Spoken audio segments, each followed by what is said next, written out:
Bonsoir madame, bonsoir messieurs, chers internautes, bonsoir, chers amis. Oui, dans le cadre de ce programme, n'est-ce pas, sur Facebook, à ma page, Apôtre Tato Samuel, je suis heureux de vous retrouver pour la première fois cette année 2023, année de bouleversement, c'est pour la première édition. J'espère que la fin d'année a été joyeuse. Si elle n'a pas été, le Saint-Esprit est le consolateur et c'est lui qui a toujours conduit ce programme. Il est au rendez-vous, donc il va vous consoler. Mesdames, Messieurs, je vous souhaite une merveilleuse année 2023 et continuez de prier pour nous, vous qui le faisiez déjà, et vous qui commencerez à nous regarder. Oui, ne nous oubliez pas dans vos prières. Ce soir, je ne saurais vous dire combien de courriers sur lesquels nous nous pencherons, mais ce qui est sûr, vous serez bénis pendant ce programme. Premier courrier, s'il vous plaît. Apôtre, je vous écris étant perplexe et abattu. En effet, nous sommes allés passer Noël avec ma belle-mère parce que nos enfants voulaient la voir. Mon beau-père a laissé une grande maison qui peut accueillir de nombreuses personnes. Les 3 sœurs aînées de ma femme, qui ne sont pas mariées, étaient aussi là avec leurs enfants. À cause d'une altercation entre notre deuxième fille et sa cousine, fille de l'aînée de mes belles-sœurs, nous nous sommes vus copieusement insultés au point de traiter ma femme d'infidèle. Ce qui a été curieux est que personne n'a pu l'arrêter. Nous sommes repartis le lendemain, mais je vous avoue que je suis troublé. Merci de me donner vos conseils. Que le Seigneur vous bénisse abondamment. Ouais, c'est pas évident. C'est pas évident parce que dans nos familles, malheureusement, il arrive que des situations comme celle-là, n'est-ce pas, se produisent à un moment de joie et ce moment de joie devient, n'est-ce pas, un moment de tristesse. Et ça, c'est la volonté du diable. Parce que le diable, il rôde, hein, comme l'a dit si bien l'apôtre Pierre, cherchant qui dévorer. Alors, quiconque lui ouvre les portes, n'est-ce pas, il va l'utiliser, n'est-ce pas, pour troubler, pour diviser. Surtout qu'il s'agit de famille. Ah oui, parce que quand l'amour est là, la paix, l'unité, la famille est forte, elle est soudée, elle peut affronter, n'est-ce pas, l'ennemi. Mais quand elle est divisée, elle devient fragile. Elle devient faible face, n'est-ce pas, au destructeur. Et c'est le destructeur, n'est-ce pas, qui s'est manifesté par cette situation. Vous savez, mon Dieu, mon roi, les enfants, on ne peut pas véritablement les neutraliser, les encadrer, surtout quand ils jouent. Les cousins qui se retrouvent, peut-être c'était au village, c'est un cadre qui n'est pas le leur, c'est un cadre vraiment de détente et c'est pendant les vacances de Noël. Donc, on peut comprendre qu'il y ait une altercation entre des cousins, mais ça ne devrait pas, n'est-ce pas, poser de gros problèmes de nature à véritablement dire des méchancetés à l'endroit de sa sœur. C'est pas bien, c'est compliqué, c'est pas bien, c'est pas bien. Vous savez, déjà, je voudrais te féliciter. C'est bien d'avoir amené les enfants voir ta belle-mère. Ils voulaient voir leur grand-mère. Tu as bien fait. Et certainement, ta belle-mère a été contente. Et les autres aussi se sont retrouvés là. Mais seulement, vous savez, dans le contexte africain, le mariage, oh mon Dieu, mon roi. Et dans ton cas, ton épouse, elle a Benjamin. Donc, elle a des aînés qui ont des enfants et qui ne sont pas mariés. Vous voyez, c'est très compliqué. Œuvrer, manœuvrer dans ce contexte n'est pas facile. Et vous vous retrouvez là entre les femmes adultes. C'est très compliqué. Vous savez, les aînés, mon Dieu, mon roi, ils ne sont pas faciles, hein, à gérer. Les aînés de famille. Surtout quand ils ont des frustrations profondes dans leur vie. Ils ont plusieurs prétextes qu'ils peuvent utiliser. Oh, je me suis sacrifié pour vous. Oh, c'est moi qui ai payé vos études. Ils ont toutes sortes de prétextes. Et ce sont des éternels insatisfaits. Vous avez beau vouloir leur accorder, n'est-ce pas, le respect qui leur est dû, mais il y a toujours des dérapages. C'est très compliqué. Et si ceux-ci, dans la société, ne sont pas mieux placés, n'est-ce pas, que vous, et vous, la cadette qui est mariée, et vous venez avec votre mari, peut-être dans votre voiture, oh mon Dieu, mon roi, une moindre étincelle risque de causer un gigantesque incendie. Je pense que le fait d'avoir décidé de voyager le lendemain, je ne suis pas sûr que c'était le jour où vous devez rentrer. Mais l'atmosphère, n'est-ce pas, n'était plus bonne. Vous avez décidé de partir. Donc les aînés, oh mon Dieu, il y en a qui sont des pleurnichards, se plaignent toujours. Surtout quand ils se rendent compte qu'on aime un de leurs cadets, et entre femmes, c'est celle qui est mariée, parce qu'effectivement, ta femme a honoré sa famille, n'est-ce pas, en se mariant. Nous sommes dans le contexte africain, ne l'oublions pas. Ne l'oublions pas. Tu as été étonné que personne ne puisse l'arrêter. Or, les hommes forts, les femmes fortes dans les familles, n'est pas facile de les arrêter. Parce qu'ils veulent imposer, ils veulent dominer, ils veulent contrôler tout le monde. Et quand maintenant on contexte cette autorité qui peut s'exprimer, se manifester de façon désordonnée, alors ils sont prêts à tout casser. Ce n'est pas facile. Ah oui, je peux comprendre. Surtout que quand tu dis qu'elle a taxé sa soeur d'infidèle, c'est sûr qu'il y a eu des choses qui sont sorties, qui ne sont pas agréables. Quand on aime sa soeur, on ne peut pas faire ça. Es-tu sûr qu'elle est contente que sa petite soeur, la Benjamine, soit mariée? Pendant le culte dominical, je parlais de Joseph. Je parlais de Joseph. Et chez les femmes, c'est plus brutal. On m'a dit oui, elle le fait parce qu'elle est mariée, non? Ah, est-ce qu'elle paye les factures? On s'occupe d'elle. Est-ce qu'elle est comme nous? Nous avons qui? Je ne sais pas quel âge a votre belle-mère. Peut-être elle a été dépassée par les événements. Et toi qui es dans cette famille, tu es mieux placé aussi pour connaître ta belle-sœur là. Parce qu'il y en a qui sont terribles, qui peuvent insulter, même jusqu'à insulter même leurs parents. Parce qu'ils s'estiment frustrés. Donc, j'étais félicité pour avoir offert ce plaisir à vos enfants de revoir leur grand-mère. Même si ça s'est passé comme ça s'est passé là, vous l'avez fait, ta femme et toi, c'est bien. Mais maintenant, il faut tirer les leçons. Ah oui, il faut tirer les leçons. Et il faudrait que j'évacue ton trouble là. Le fait qu'elle ait parlé de l'infidélité de ta femme, écoute, la Bible dit que le voleur ne vient pour voler, égorger et détruire. Quand le destructeur se déploie, il est prêt à utiliser toutes les armes. La Bible dit que l'amour couvre une multitude de péchés. Donc, si ta femme, elle a trouvé infidèle, ce n'est pas, elle ne doit pas attendre cette occasion-là. Parce que deux enfants, deux cousins ont une altercation pour maintenant livrer sa sœur. Elle veut détruire votre mariage. Ah oui, c'est votre mariage qu'elle veut détruire. Et tu dois veiller. C'est toi le chef. Donc, toutes les insanités qu'elle a sorties là, oublie ça.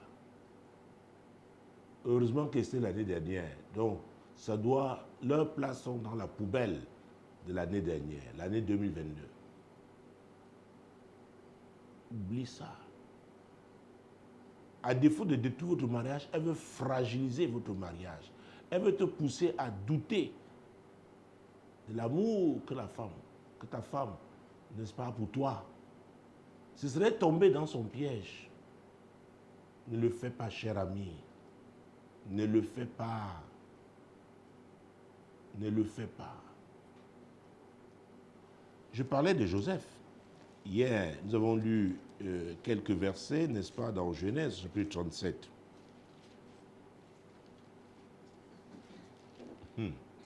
Mon Dieu, mon roi. L'affaire de mariage en Afrique. Oh, mon Dieu. Vous faites très attention. Ça crée la haine dans les familles. Il y a des sœurs qui sont complexées face, n'est-ce pas, à d'autres, sont prêtes à leur donner, n'est-ce pas, sont prêtes à leur donner toutes sortes de sobriquets, toutes sortes de noms d'oiseaux, tout simplement parce que celles-là sont mariées. La haine, la jalousie, mon Dieu, mon roi. Genèse 37, versets 3 et 4. Israël aimait Joseph plus que tous ses frères, plus que tous ses autres fils, parce qu'il avait eu dans sa vieillesse. Et il lui fit une tunique de plusieurs couleurs.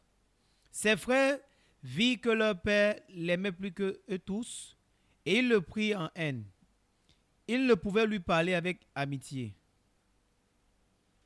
Alors, je dois te dire, certainement quand tu es arrivé, ta belle-mère, peut-être sa façon de t'embrasser, sa façon de te parler, peut-être même sa façon de te servir. Les autres se disent, oui, voilà, elle le fait pour son beau-fils. À vrai dire, c'est toi le problème, hein? Toi qui es en train de plaindre, c'est toi qui crée les problèmes à tes belles sœurs. Tu as épousé leur sœur cadette, leur Benjamin. Et certainement, tu prends soin d'elle, tu l'aimes, et ça se voit. Et c'est ce bonheur-là, n'est-ce pas, qui leur crée des problèmes. Vous savez, la sorcellerie ne consiste pas seulement à sortir la nuit, n'est-ce pas, pour aller, comme on dit chez nous en Afrique, manger les gens. Non. C'est aussi une manifestation de la sorcellerie. Vous épousez votre femme, mais on est mécontent que vous l'aimiez. Vous êtes l'épouse d'un homme, on est mécontent de te voir, toi, cette femme, bien garder ton mari. C'est aussi la sorcellerie. Parce que les gens sont prêts à tout dire. Sont prêts à déclarer des paroles, à sortir des paroles très dures, des paroles de condamnation. Tout simplement parce que ces personnes-là sont mécontentes de voir leur frère ou leur sœur, n'est-ce pas, heureuse ou heureux. Ah oui, ce que je dis là avec les femmes, c'est aussi valable avec les hommes.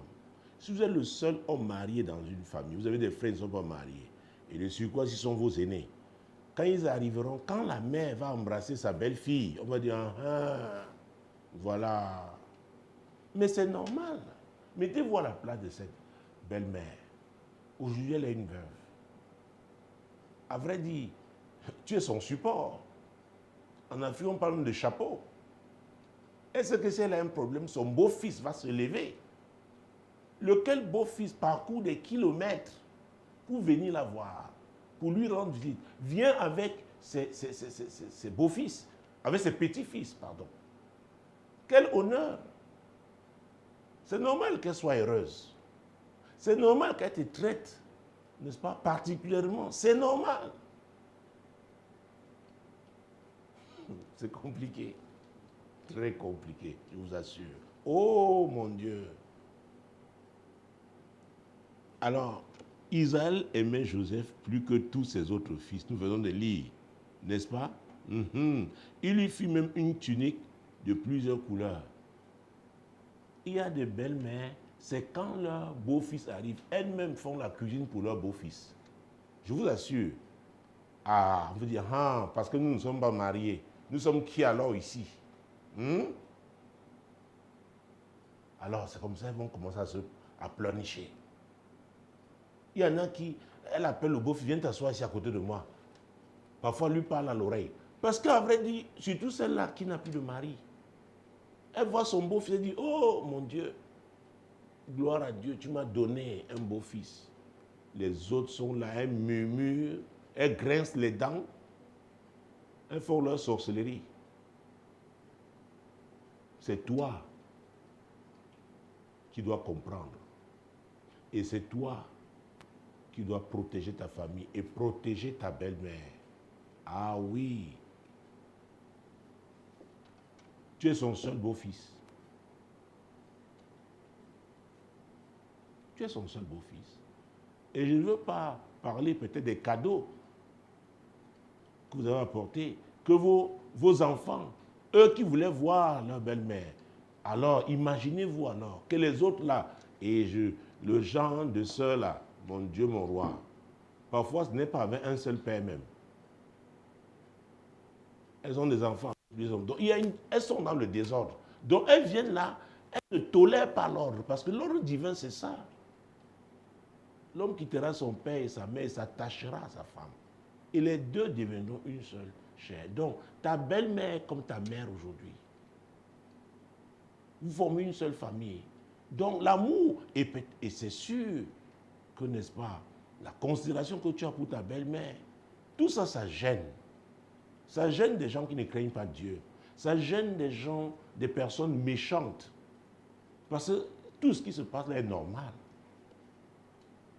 Est-ce que c'est toi ou ta femme, n'est-ce pas, qui les a empêchés de se marier?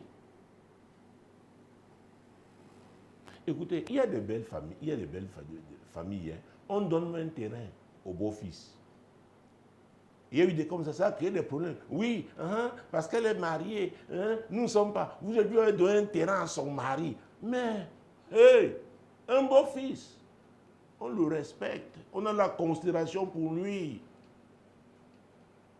Parce qu'il y a des situations, il n'y a que lui pour s'élever. Et s'il s'élève, les gens sauront que quelqu'un s'est levé. Donc la belle-mère, elle a raison d'aimer son beau-fils. Elle a raison. Elle a raison.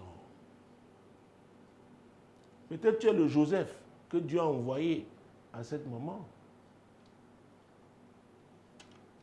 Et son père lui avait fait coudre quoi? Lui avait offert une tunique multicolore. Donc ta belle-mère est contente de toi, te traite bien. Je peux imaginer comment elle a été triste, malheureuse de vous voir partir le lendemain. Peut-être même les autres ont su que vous deviez être au village, c'est pourquoi elles sont venues.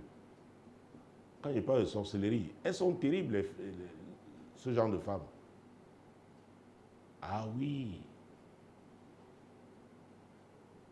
Donc l'amour, quand il est vraiment limpide, ça dérange les agents du diable, les gens des ténèbres.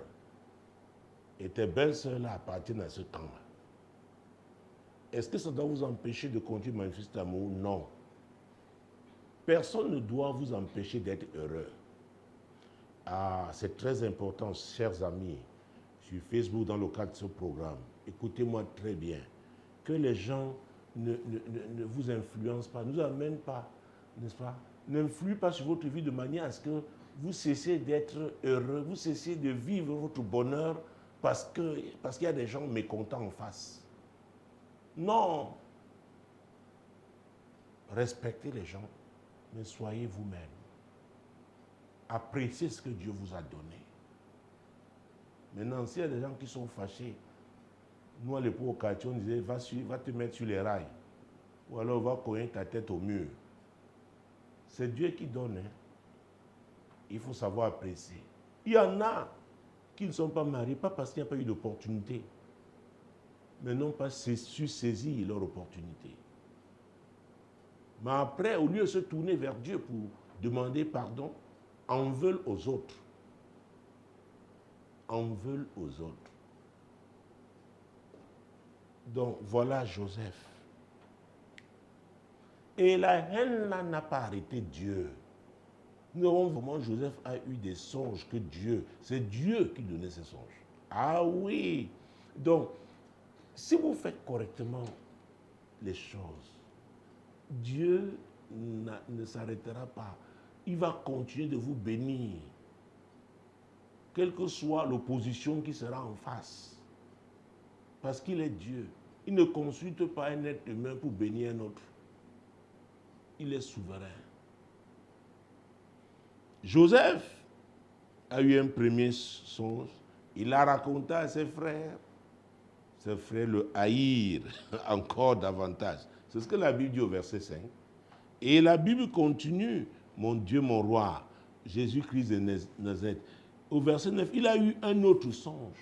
Tout ça, Dieu était en train de montrer que Joseph, à un moment donné de la vie, n'est-ce pas, il aura la domination. C'est lui qui sera, n'est-ce pas, l'agent du salut, l'agent de délivrance de la famille. Et c'est lui qu'on haïssait. Ah oui. Donc, cher ami, je peux comprendre que tu sois perplexe, je peux comprendre que tu sois troublé, mais tu as une mission accomplie dans cette famille. C'est très important. Et cette mission, n'est-ce pas, vient de Dieu. Alors que personne ne t'empêche d'accomplir la mission que Dieu t'a donnée. Vous savez, le mariage ne s'arrête pas seulement à la rencontre de deux personnes. Ne se limite pas seulement au niveau des émotions. Dieu a un plan. Il va accomplir son plan, n'est-ce pas, au travers de ce mariage. Et les acteurs principaux doivent comprendre. Je veux parler des époux. Parce que tout ce que Dieu fait, parce qu'il est bon, le diable est ça. Donc il y aura en face un camp d'opposants, un camp de mécontents. Écoutez, quels que soient les cadeaux que vous leur offrirez, ça ne changera pas. Leur cœur est mauvais. C'est pourquoi je parle de sorcellerie. Mais chacun doit accomplir sa mission. Ah oui, je ne sais pas quel âge a ta belle-mère, mais elle a droit à ce bonheur. Tes enfants ont droit à ce bonheur. Ah oui, ils sont contents de voir leur grand-mère. On ne doit pas les priver de ça. Mais seulement à l'avenir, vous devez savoir comment organiser ça. Je parlais de l'âge de ta belle-mère, je ne sais pas quel âge là. Tu peux l'inviter, vous pouvez l'inviter chez vous. Ah oui, peut-être pendant les vacances de Pâques. Ah oui, pour au moins achever ce qui avait commencé, n'est-ce pas, pendant ces vacances de Noël et qui a été gâché par l'aîné de tes belles sœurs. C'est possible. On a vu des gens qui ont plus de moyens. Il ne faut même pas avoir beaucoup de moyens parce que ça dépend de quel type de voyage. Qui voyagent avec leur belle-mère. Parce que quand on se retrouve dans un autre cadre, les enfants auprès de leur mamie, oh mon Dieu, ils jouent, ils sont contents. La titi un peu, elle aussi, est heureuse. Donc c'est possible aussi, n'est-ce pas, de la délocaliser, peut-être pour des vacances, pour un séjour quelque part, si ce n'est pas chez vous. Comme ça, ce serait loin de la femme forte. Ah oui. Donc, ne crachez pas sur ce que Dieu vous a donné, c'est votre bonheur. Vous devez le savourer. Vous savez, la Bible dit qu'il y a un temps pour tout. Quand on a l'occasion de vivre ces moments-là, on doit les vivre intensément. J'ai l'habitude de le dire aux gens. Ah oui. N'ajournez pas, ne remettez pas à demain. Le bonheur que Dieu vous donne aujourd'hui, vraiment, il faut en jouir pleinement. Parce qu'on ne sait pas de quoi seront faits les lendemains. 2023, année de bouleversement. Quel type de bouleversement? Quel type? Donc, vous avez l'occasion de passer de beaux moments avec des gens que Dieu vous a donnés. faites-le. Faites-le pour ne pas regretter. Si vous pouvez avoir des photos, oui, faites ces photos-là. C'est très important. C'est important. La Bible dit que Joseph eut une autre chance. Et il raconta. Et cette fois-là, il était plus clair, n'est-ce pas? Le soleil, la lune et 11 étoiles se prosternaient devant lui. Alors il avait 11 frères. Eh bien, les étoiles ici représentent chacun de ses frères. Mais c'est lui, n'est-ce pas, qui devait régner. C'est lui qui devait être leur couverture. Et Dieu a conçu ce plan de façon souveraine. C'est très important. Si Dieu vous appelle à être la couverture de la famille, ne laissez pas qu'on vous intimide. Ne renoncez pas à cette mission. Dieu vous accordera la grâce de l'être. Et ne le faites pas en attendant la reconnaissance des autres. Parce que le plus souvent, ces gens-là sont ingrats. Ils sont ingrats. Ah oui. Donc c'est Joseph qui devait être de la couverture. Et il était haï donc par des gens qui devaient protéger. Vous voyez comment le diable, n'est-ce pas, aveugle les gens, les manipule. Et vous savez, comme Dieu sait faire les choses, il y aura une opportunité qui viendra de Dieu. Joseph sera envoyé par son père d'aller voir comment, n'est-ce pas, se portent, n'est-ce pas, ses frères qui allaient perdre, n'est-ce pas, le bétail de la famille, le bétail de Jacob, leur père, mon Dieu. Et Joseph est allé, étant content. Joseph voulait servir. Alors, permettez-moi de m'arrêter un peu là. Ceux-là qui servent avec joie doivent se préparer aussi à affronter l'hostilité. Ah oui, il y a un prix à payer quand on s'engage dans le service. C'est pourquoi Jésus avait dit, celui qui veut venir après moi doit renoncer à lui-même. Et il doit le suivre. Il doit se charger de sa croix. Pendant que vous servez, les gens que vous servez, ils peuvent vous blesser profondément. Ils peuvent vous trahir. Ils peuvent vous mépriser, vous dénigrer, vous humilier. Mais c'est la mission que Dieu vous a confiée.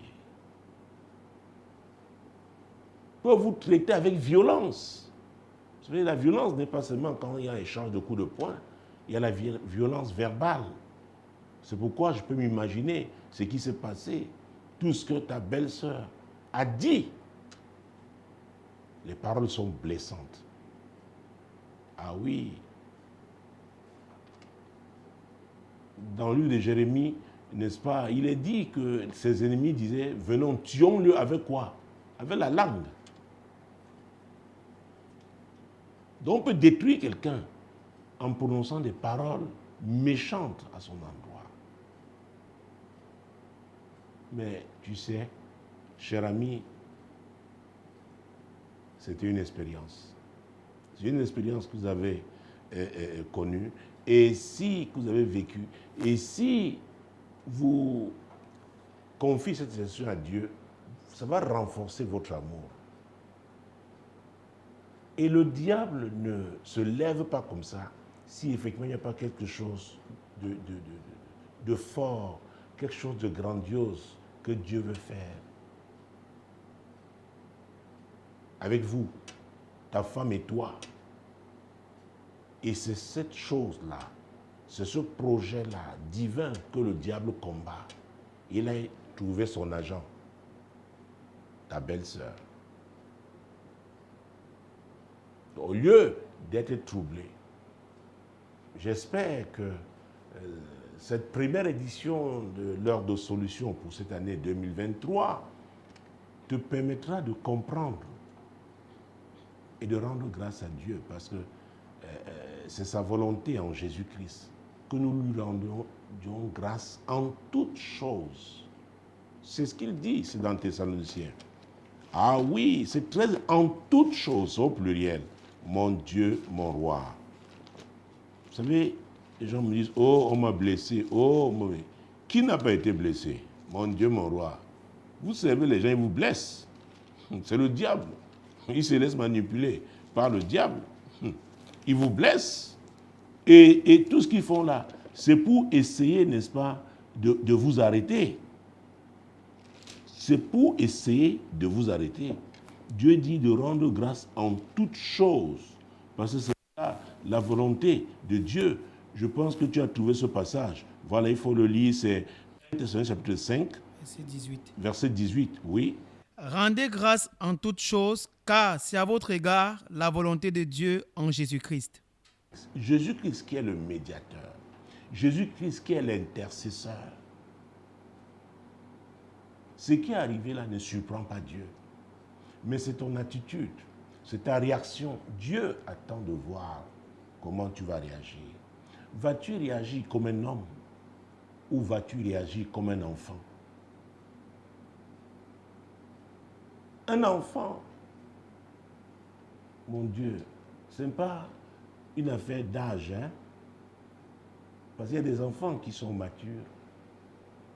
Ah oui, il y a des enfants qui sont matures. Il y a des adultes qui sont des véritables enfants. Je voulais dire, vas-tu agir comme un fils de Dieu? Celui-là qui est conscient de l'autorité qu'il a reçue de son Père, de son Dieu. Celui-là qui est conscient qu'il a une mission à accomplir. Celui-là qui sait qu'il fera face aux hostilités, à la méchanceté du camp adverse. Celui-là qui a compris que Jésus a dit que c'est celui qui persévérera jusqu'à la fin, n'est-ce pas, qui sera sauvé. Celui-là qui sait comment l'apôtre Paul a achevé sa course. Avant de revenir sur 2 Thessaloniciens, allons, mon Dieu, mon roi, Jésus-Christ de Nazareth. C'est très important, mesdames, messieurs, parce que les gens croient toujours que c'est facile. 2 Timothée chapitre 4, verset 7. Mon Dieu, et 8. J'ai combattu le bon combat, j'ai achevé la course, j'ai gardé la foi. Ça, c'est le verset 7. L'apôtre Paul, les chrétiens qui ont lu la Bible connaissent son histoire. C'est Jésus qui l'a appelé. Il a entendu sa voix. Mais il a tellement connu des épreuves. Et à la fin, il était au crépuscule de son ministère. Ah oui, le vieil homme dit, j'ai combattu le bon combat. Ça veut dire quoi? Il a continué d'accomplir la mission que Dieu lui a confiée. Quelles que soient les situations difficiles, les souffrances. Ah oui, qu'il a eu à rencontrer, il a persévéré. Il dit donc, j'ai achevé la course, j'ai gardé la foi. Il n'a pas régné Jésus.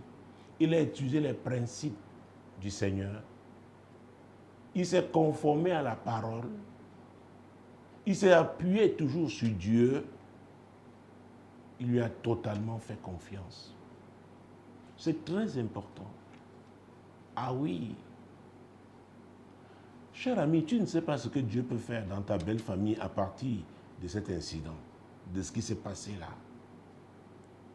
Parce que votre réaction, ah oui, et surtout la tienne, parce que le chef de ta famille, ta femme te regarde, vos enfants vous regardent. Ta belle-mère même est peut-être restée triste. La fin de l'année a été triste pour elle. Tu ne sais même pas ce qui s'est passé après vous là-bas. Votre réaction, ta réaction. Ah oui, Dieu est amour. Je dois continuer d'aimer. Dieu est bon. C'est très important. Alors, revenons dans... nous étions en train de lire 1 Thessaloniciens chapitre 5, n'est-ce pas? Nous avons lu le verset 18. Rendez grâce en toutes choses, car c'est à votre égard la volonté de Dieu en Jésus-Christ. Mais alors, qu'est-ce qu'il dit au verset 16? Soyez toujours joyeux. Chers amis, je m'adresse à vous tous, mes amis, sur ma page Facebook, dans le cadre de ce programme. Ne permettez à personne de voler votre joie. Parce que si vous volez, on vous permettez qu'on vole votre joie, vous serez triste. La tristesse, peut permettre le développement de plusieurs maladies. Quand vous êtes triste, vous êtes mal. La joie est un médicament. La joie maintient en forme. Les gens toujours joyeux ne sont plus jeunes, ils sont frais, ils sont... Ah oui, c'est très important. Donc la Bible nous dit, soyez toujours joyeux. Quand il dit toujours, parce qu'il sait qu'il y aura des occasions, des moments, les épreuves que l'ennemi va susciter, n'est-ce pas, pour vous rendre triste. C'est pourquoi en cette année 2023, année de bouleversement, mon Dieu, mon roi, chers amis, ma prière pour vous est que vous ne permettiez à personne de voler votre joie. Nous, de cette famille de l'heure de solution, ne permettons à personne de voler notre joie. Soyons toujours joyeux.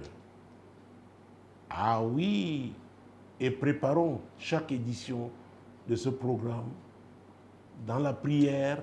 Ah oui, et nous passerons toujours des moments agréables. Chacune de nos rencontres nous permettra, n'est-ce pas, de nous fortifier les uns les autres. Et l'onction de Dieu va continuer de couler. Le Saint-Esprit va continuer d'œuvrer, continuer de nous consoler. Parce qu'il sait que nous sommes dans un monde de méchanceté. Le prince de ce monde, le diable, est méchant. Donc, soyons toujours joyeux. Chers amis, l'année ne fait que commencer. Peut-être que cette situation t'a attristé, la traversée ne s'est pas bien déroulée, mais je suis là pour te dire, ah oui, change de registre.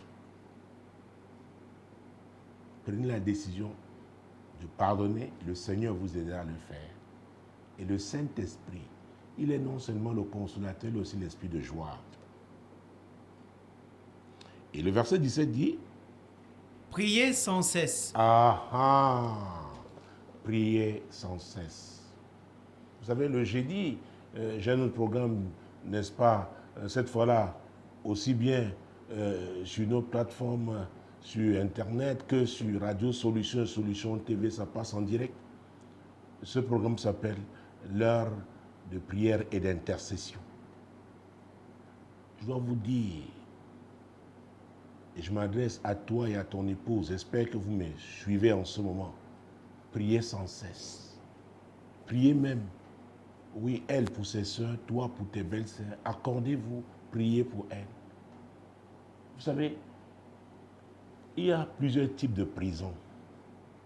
Il y a des gens qui sont convaincus, qui sont frustrés, et qu'ils ont fait tout ce qu'il fallait faire et que, bon, comme on dit dans le monde, c'est la malchance et tout. Ils sont comme prisonniers aussi de l'amertume. Priez pour que le Seigneur délivre cette belle sœur. Ah oui, cette grande sœur en ce qui concerne ton épouse. Que le Seigneur la délivre de sa situation. Que le Seigneur se révèle à elle. C'est très important. À vrai dire, quand on regarde, elle est très malheureuse. Mais la Bible ne dit-elle pas, dans Matthieu 11, verset 28, et c'est très important, venez à moi, vous tous qui êtes fatigués et chargés, je vous donnerai du repos. Lisons ces versets. Venez 28, à moi, versets 28 et 29. venez à moi, vous tous qui êtes fatigués et chargés, et je vous donnerai du repos. Prenez mon joug sur vous et recevez mes instructions, car je suis doux et humble de cœur, et vous trouverez du repos pour vos âmes. Donc, priez pour qu'elle se tourne vers Jésus. Peut-être les autres qui sont tués sont seulement des hypocrites. Peut-être elles pensent exactement comme leur sœur aînée. Ah, j'ai vécu des choses dans des familles. Donc, priez. Priez pour elle. Priez. Et que ça n'affecte pas les enfants. Parce que ce soit les vôtres ou les cousins de vos enfants, à vrai dire, ils n'y sont pour rien. Donc, priez pour que cette situation ne crée pas, n'est-ce pas, une forme de zizanie dans la famille. Priez, continuez de prier. C'est très important. C'est un investissement dans le Seigneur. Et Dieu est fidèle. Il enregistre ses prières. N'oubliez pas ce que l'apôtre Paul dit dans 2 Corinthiens 6, verset 2. Au temps favorable, j'étais exaucé. Au jour du salut, j'étais secouru. Voici maintenant le temps favorable. Voici le jour du salut. Donc, comme vous serez en train de prier, c'est une semence. Au temps favorable, vous verrez comment le Seigneur, n'est-ce pas, va se manifester à elles. Comment elles seront sauvées. Ah oui. Qui vous dit, peut-être c'est vous qui êtes les portes du mariage pour elles. La porte du mariage pour elles. Je vous assure. Vous savez, j'ai parlé de Joseph. Je pouvais parler aussi de David. Hein. Prenons un Samuel. Ah oui, un Samuel, mon Dieu, mon roi. Les personnes qui sont appelées à être des portes, des personnes qui sont appelées, n'est-ce pas, à être comme des agents de lumière dans des familles, payer un prix très lourd. Hein. Un Samuel, chapitre 16, commençons par là, oui. 1 Samuel chapitre 16. Prenons les versets 6 et 7. Très bien. Lorsqu'ils entrèrent, il se dit en voyant Eliab, « Certainement, loin de l'Éternel est ici devant lui. » Et l'Éternel dit à Samuel, « Ne prends point garde à son apparence et à la hauteur de sa taille, car je l'ai rejeté. L'Éternel ne considère pas ce que l'homme considère. L'homme regarde à ce qui frappe les yeux, mais l'Éternel regarde au cœur. » Dieu mon roi. À vrai dire, c'était un moment historique pour la nation d'Israël. Dieu venait de rejeter son premier roi. Et Dieu maintenant envoyait son prophète, le prophète Samuel, le prophète national, d'aller oindre un des fils d'Isaïe. Et quand il arrive, mon Dieu, la première personne qu'il rencontre parmi ses fils, c'est Eliab, l'aîné de la famille, grand de taille, comme Saül aussi était un homme grand de taille. Il s'est dit, oh, voilà. Et il était, n'est-ce pas, soldat dans l'armée d'Israël. Il dit, voilà certainement celui que Dieu veut oindre. Il lui dit, fais attention, tu t'es trompé, cher prophète. Vous regardez ce qui frappe les yeux, mais moi, je regarde au cœur. Et quand vous allez lire la suite de ces versets, je ne sais pas si on a le temps parce que j'aimerais prendre le deuxième courrier. Alors, verset 8 et suivant. Ésaïe appela Abinadab et le fit passer devant Samuel. Et Samuel dit, l'Éternel n'a non plus choisi celui-ci. Ésaïe fit passer Shaba et Samuel dit, l'Éternel n'a pas non plus choisi celui-ci. Ésaïe fit passer ses 7 fils devant Samuel et Samuel dit à Ésaïe, l'Éternel n'a choisi aucun d'eux. Puis Samuel dit à Ésaïe, sont-ce là tous tes fils? Et il répondit, il reste encore le plus jeune, mais il fait paître les brebis. Alors Samuel dit à Ésaïe, envoie-le chercher, car nous ne nous placerons pas avant qu'il ne soit venu ici. Ésaïe l'envoya chercher. Vous voyez ça? Imaginez-vous quelle pouvait être la déception d'Isaïe le père. Quand il présentait ses fils, il a ignoré David, le cadet de la famille, celui qui allait paître le troupeau. Eliab fièrement s'est présenté. Non. Tous les autres, les 7 personnes n'étaient l'élus de Dieu. Et Samuel va dire, sont là tous tes fils? Il dit, non, il y a un autre là, mais ce n'est pas celui sur qui je compte. Il dit, j'aime la version anglaise qui dit, nous ne nous asseyerons pas jusqu'à ce qu'il arrive. Et on l'a envoyé le chercher. Et regardez ce qui va se passer. Mon Dieu. Oh mon Dieu. Verset 12. Ésaïe l'envoya chercher. Or, il était blond, avec de beaux yeux et une belle figure. L'Éternel dit à Samuel, lève-toi, oins-le, car c'est lui. Oins-le, c'est lui. C'est lui. Imaginez-vous quelle pouvait être la réaction, n'est-ce pas, de ces 7 frères aînés, en commençant par Eliab, qui était officier dans l'armée d'Israël. Dieu est souverain. Il est souverain. Mon Dieu. Verset 13. Samuel prit la corne d'huile et l'éloignit au milieu de ses frères. L'Esprit de l'Éternel saisit David à partir de ce jour et dans la suite. Samuel se leva et il s'en alla à Rama. Alors, ce n'est pas parce que l'Esprit de l'Éternel, mon Dieu, saisit David, que David ne va pas faire face à l'hostilité. Prenons le chapitre suivant. Nous sommes au chapitre 17. Mon Dieu, mon roi. Oh, prenons à partir du verset 26. David dit aux hommes qui se trouvaient près de lui, « Que fera-t-on à celui qui tuera ce Philistin et qui ôtera l'opprobre de dessus d'Israël? Qui est donc ce Philistin, cet incirconcis pour insulter l'armée du Dieu vivant? » Vous voyez, le peuple faisait face à un défi. Goliath, le champion des Philistins, avait défié tout Israël. Il voulait un homme avec qui il pouvait se battre. Mais Israël n'avait trouvé personne. Pendant 40 jours. Et c'est le jeune David. Et c'était aussi une opportunité que Dieu, ah oui, lui avait donnée. Son père l'avait envoyé, exactement comme Joseph, l'avait envoyé vers ses frères qui étaient enrôlés dans l'armée. Et quand il arrive, il est étonné. Cette armée est comme verrouillée, intimidée.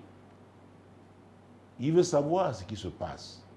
Et il a parlé d'opprobre. C'était une honte profonde pour tout Israël. Et il était prêt donc à sortir Israël de cette situation. C'est pourquoi je parle des gens qui sont comme la lumière de la famille, que Dieu suscite, l'étoile de la famille, la couverture de la famille. Ah oui, qui font honneur à la famille. Il y a un prix à payer. Mon Dieu. Verset 27. Le peuple, répétant les mêmes choses, lui dit, « C'est ainsi que l'on fera à celui qui le tuera. » Verset 28. Eliab, son frère aîné, qui l'avait entendu parler à ces hommes, fut enflammé de colère contre David. Et il dit, « Pourquoi es-tu descendu et à qui as-tu laissé ce peu de brebis dans le désert? Je connais ton orgueil et la malice de ton cœur. C'est pour voir la bataille que tu es descendu. » Ouais, quelle intimidation. Quelle intimidation. Eliab n'avait pas oublié ce qui s'était passé avec le prophète Samuel. Alors, l'esprit de Dieu, n'est-ce pas, était sur David. Mais, vous savez, les gens qui vous connaissent, et il faut noter ça, sont les gens qui peuvent facilement vous fragiliser. Sont les gens qui peuvent vous vendre, comme on dit chez nous en Afrique. Sont des gens qu'il faut redouter. Il faut être très vigilant avec eux. Surtout quand ils ne craignent pas Dieu. Alors, David va répondre. 29. David répondit, « Qu'ai-je donc fait? Ne puis-je pas parler ainsi? » Voilà. Qu'est-ce que j'ai fait? Je n'ai rien fait de mal. Verset 30. Et il se détourna de lui pour s'adresser à un autre et fit les mêmes questions. Le peuple lui répondit comme la première fois. David avait compris qu'il avait une mission à accomplir. Donc, Eliab s'opposait à cette mission divine. Il s'est détourné de lui. Donc, le diable utilise la distraction. Et elle peut se manifester de plusieurs manières. Ah oui, ça dit qu'il attire ton attention sur ce qui n'est pas utile, ce qui n'est pas important. Pour que tu abandonnes ce qui est crucial. Et quand les émotions s'en mêlent, c'est terrible. Non, restez concentré. C'est toi le beau-fils de ta belle-mère, c'est toi son seul beau-fils. Tu as un rôle à jouer, tu dois continuer à jouer ce rôle. Vos enfants doivent continuer à aimer. Réfléchissez sur les moments agréables que vous pourrez leur accorder ensemble. Détournez-vous doucement. Ça ne veut pas dire les abandonner, non, parce que vous allez continuer à prier pour elles, mais évitez maintenant la confrontation. C'est très important. Ne leur donnez plus cette occasion. Sachez comment les éviter. Ça va vous aider. Ça aussi, c'est la sagesse. C'est la sagesse. Donc, cher ami, il y a un prix à payer. C'est la seule femme que tu as trouvée, n'est-ce pas, dans ce monde, sur cette planète, et que tu aimes. Elle aussi t'aime. Quel que soit ce que sa soeur a dit, elle t'aime. Alors, Dieu vous a donné des enfants. Vous êtes heureux. Il ne faut pas empêcher le diable d'être mécontent. Mais vous, demeurez ferme dans la mission que le Seigneur vous a confiée. Ne permettez à personne de voler votre joie, de vous troubler. Que la paix du Seigneur soit avec vous. Et c'est ma prière, n'est-ce pas, pour tous mes amis sur Facebook, n'est-ce pas, ma page Apôtre Tête Samuel, parce que c'est à partir de cette page, n'est-ce pas, que cette émission est produite. Je ne sais pas qui vous a troublé pendant toute l'année dernière. Je ne sais pas qui vous a troublé pendant cette période de traversée. Je ne sais pas ce qui vous trouble en ce début d'année. Ma prière pour vous est que le Seigneur vous délivre. Ah oui, de toute source responsable de ce trouble, ces agitations. Ma prière pour vous est que vous receviez la paix du Seigneur. Jésus disait, je vous donne ma paix, pas comme le monde la donne. Quand le Seigneur vous donne la paix, c'est une paix véritable. Ah, et Dieu nous dit, recherchez, poursuivez la paix. Je prie pour tous mes amis, que chacun en cette année 2023, cette année de bouleversement, recherche la paix, poursuive la paix au nom puissant de Jésus. Alors, demeurez bénis pendant que vous continuez donc de suivre ce programme parce que nous allons passer au deuxième courrier. Bonjour, apôtre.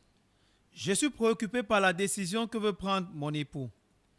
Il veut changer d'emploi pour un poste de chef de service dans le Septentrion, alors que moi-même je travaille dans le privé à Douala. Est-ce que c'est normal, apôtre? Oui, cher ami, je peux comprendre, n'est-ce pas, votre préoccupation. Ah oui. La Bible dit dans le Psaume 127, verset 1, si l'Éternel ne bâtit la maison, ceux qui la bâtissent travaillent en vain. Il faut faire très, très attention. Vous savez, je rencontre des gens qui, à cause de l'argent, sans le vouloir, des gens qui aimaient bien leur famille, mais à cause de l'argent, ont exposé leur famille parce qu'ils n'étaient toujours pas là. La Bible dit dans Amos 3.3, vous savez, c'est un verset que j'utilise toujours, n'est-ce pas, quand il s'agit soit du mariage, soit des affaires, parce qu'il s'agit d'accords. Lisons ce verset 3 pour la première fois cette année. Deux hommes marchent-ils ensemble sans s'être convenus? La réponse, évidemment, est non. Alors, quand notre ami, mon ami m'écrit, notre ami, nous qui sommes de cette famille, de l'ordre de solution, elle a raison. Parce qu'une telle décision, c'est un accord. Parce qu'on doit mettre tout sur une balance. Qu'est-ce que la famille gagne? Qu'est-ce que la famille pourrait perdre? Vous savez, c'était, je crois, il y a 4 ans, oui. J'étais en transit à Lomé et nous étions au salon. Et il y a une dame qui venait de Dakar travaillant pour une agence de l'ONU. Nous étions en train d'échanger et ça a glissé. Nous sommes retrouvés, n'est-ce pas, sur le champ des familles même qui sont éloignées à cause pour des raisons professionnelles. Cette femme m'a dit, et c'était un haut cadre, elle me dit, révérend, finalement, nous les femmes, je ne sais pas ce que nous cherchons. Je dois vous dire, je suis épanoui financièrement. Mon mari est venu me voir à Dakar avec les enfants. Après, ils nous ont dit non, ils ne se sentent pas à l'aise là. Ils sont repartis.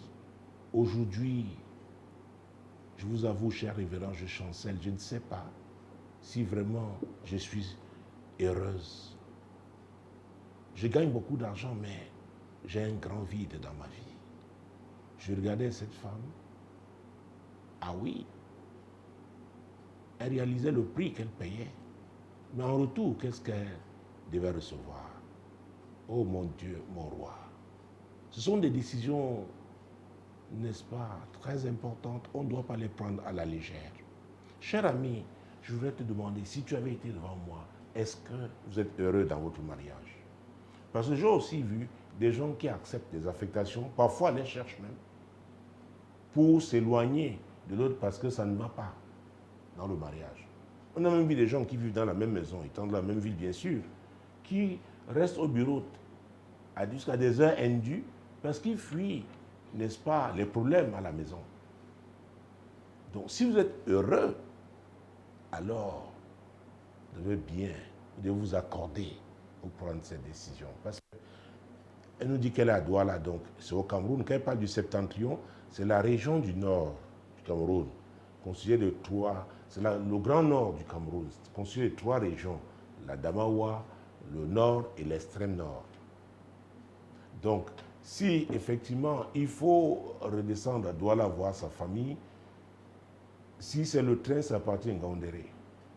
Et c'est plus d'un jour de voyage. Alors, si c'est l'avion, ça coûte. Et quelle sera la fréquence? Oui. Et l'homme est le chef de famille. Et la femme dit, elle dit, est-ce que c'est normal? Je pense qu'elle a essayé, n'est-ce pas, de dissuader l'homme. Elle n'a pas pu. Maintenant, cher ami, si vous n'êtes pas d'accord, ce n'est pas normal. Cela veut dire que tu n'es pas prête à jouer ce rôle. C'est-à-dire qu'être le chef quand ton mari va s'établir dans le septentrion. Et quand on est mécontent, il faut savoir, c'est très facile d'ouvrir les portes au diable. Parce que on sera en colère.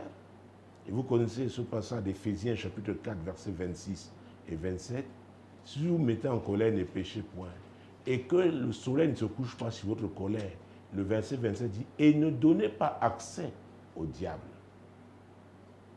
Et prenons un Timothée, parce que quand on parle, il dit un poste de chef de service, c'est-à-dire il espère, il va gagner un peu plus. Mais qu'est-ce qu'il va perdre? C'est pourquoi je dis mettre ça sur une balance. 1 Timothée, Jésus-Christ de Nazareth, chapitre 6, verset 10. Car l'amour de l'argent est une racine de tous les maux, et quelques-uns en étant possédés se sont égarés loin de la foi et se sont jetés eux-mêmes dans bien des tourments. Paul ne parle pas des païens. Paul parle des chrétiens. Et à un moment donné, ils ont été possédés par un esprit, l'amour de l'argent, maman, mon Dieu. Et il dit que c'est une racine de tous les maux. Donc c'est dangereux. L'argent est nécessaire, mais on ne doit pas aimer l'argent. L'argent doit être à notre service. L'argent ne doit pas être notre maître. Avec l'argent, on ne doit pas vous faire changer d'avis. On ne doit pas vous corrompre. Alors, quelques-uns en étant possédés se sont égarés loin de la foi et sont jetés eux-mêmes. C'est-à-dire, ont ouvert les portes au diable.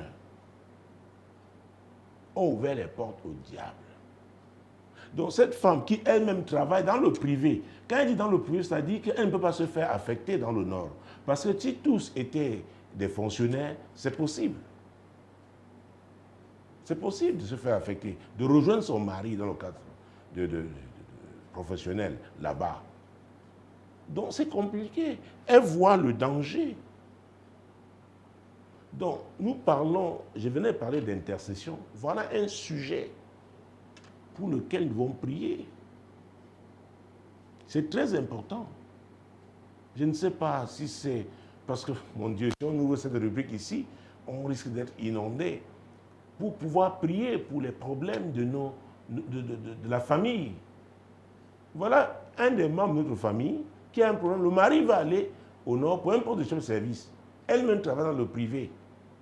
Chef service, peut-être ça va lui apporter plus 100 000 francs sur son salaire. Mais est-ce que ça vaut la peine?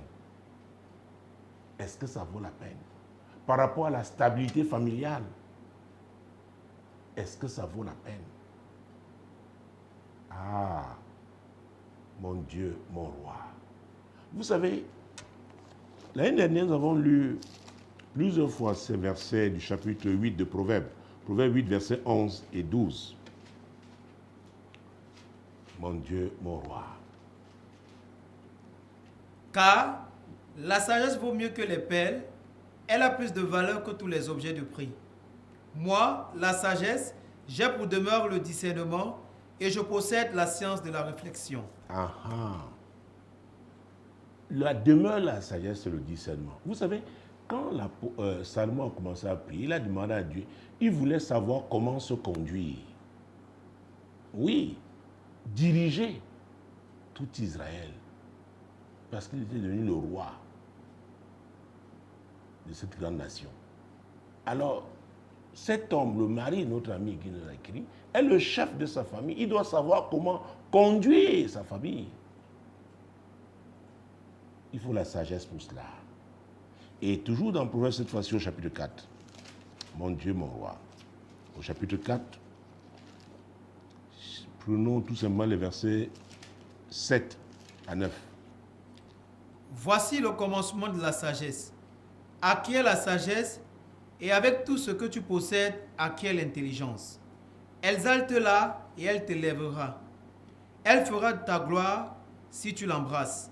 Vous voyez ça? Oui. Elle mettra sur ta tête une couronne de grâce. Elle t'ornera d'un magnifique diadème. La sagesse. Quand on dit quelqu'un qu'il est sage, on voit les fruits des décisions qu'il prend. Et à la fin, parce que dans Ecclésiaste chapitre 7, verset 8 à sa partie A, la Bible dit « Mieux vaut la fin d'une chose que son commencement ».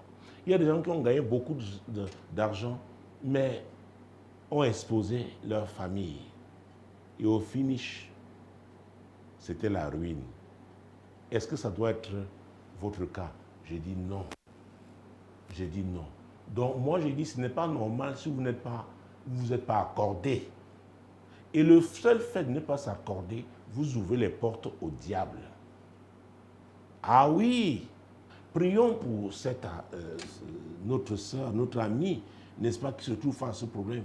Intercédons pour que, effectivement, son mari et elle, que Dieu intervienne pour que la meilleure décision, la bonne décision, la meilleure décision soit prise. Si c'est resté à Douala, que ce soit ça. Et c'est ce que moi je pense. Parce que si sa femme est dans le privé, ce serait un risque, un très gros risque, n'est-ce pas, que d'aller dans le septentrion parce qu'il va devenir chef de service. S'il vous plaît, prions pour notre ami au nom de Jésus.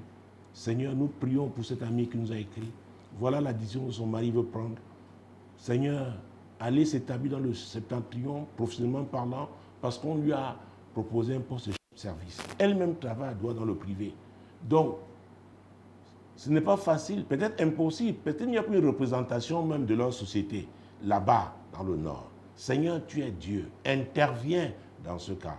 Interviens, ô Dieu. Interviens, interviens, Seigneur, afin que cet homme comprenne que l'intérêt de sa famille passe avant tout. Ah oui, Dieu est le Père des familles. Et Jésus a dit, cherchez premièrement le royaume et sa justice, et toutes ces choses seront données par-dessus tout. La famille occupe une place très importante dans le royaume de Dieu. Seigneur, c'est en ton nom que nous prions, au nom de Jésus.